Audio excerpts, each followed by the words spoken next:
Indonesia wants the U.S. Federal Reserve to hurry up and raise interest rates because uncertainty over when it will tighten has created downward pressure on the rupiah, the country's chief economics minister said. Sofyan Djalil, coordinating minister for economics, told Reuters that he did not see the rupiah dropping when the U.S. tightening does come because the move has been built into market expectations, and in fact the currency is now undervalued. The Federal Reserve has kept rates at a near zero level since December 2008 as part of its effort to spur the recovery from the 2007 to 2009 financial crisis. Fed officials are still undecided on whether to raise rates next month. However, data released on Friday showed U.S. non-farm payrolls increased by 215,000 in July, pointing to an improving economy and bolstering the case for a September hike. The rupiah has been emerging Asia's second worst performing currency so far this year, falling by more than 8% against the dollar. It hit its lowest level since the Asian financial crisis in 1998 multiple times this year, with Friday being the latest when it touched 13,542 per dollar. I wish the Fed will decide, and the sooner is the better for Indonesia, because the uncertainty gives the financial market a good legitimacy to play around, Djalil said in an interview late on Friday.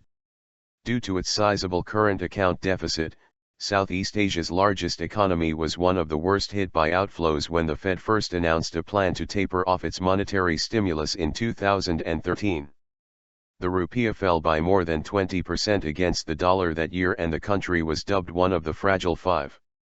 Indonesia's current account gap has shrunk since then and is predicted to fall to a level the central bank, Bank Indonesia, considers healthy at below 2.5% of gross domestic product, GDP, in 2015. Djalil said Indonesia's fundamentals are good, but the current weakness of the rupiah is because markets have priced in a 25 to 50 basis point increase in the Fed's rate. Our rupiah is undervalued, he said.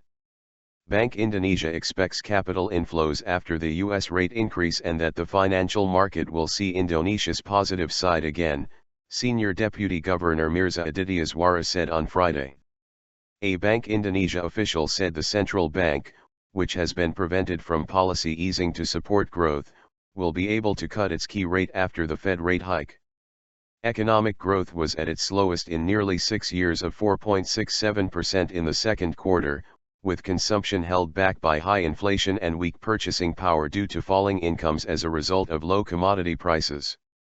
The inflation rate in July was 7.26%, above the central bank's target range of 3 to 5%.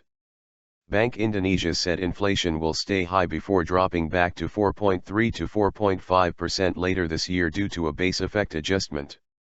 But Djalil said there was anecdotal evidence that economic activity is picking up, such as an increase in container shipments out of Jakarta and steadier sales of motorbikes.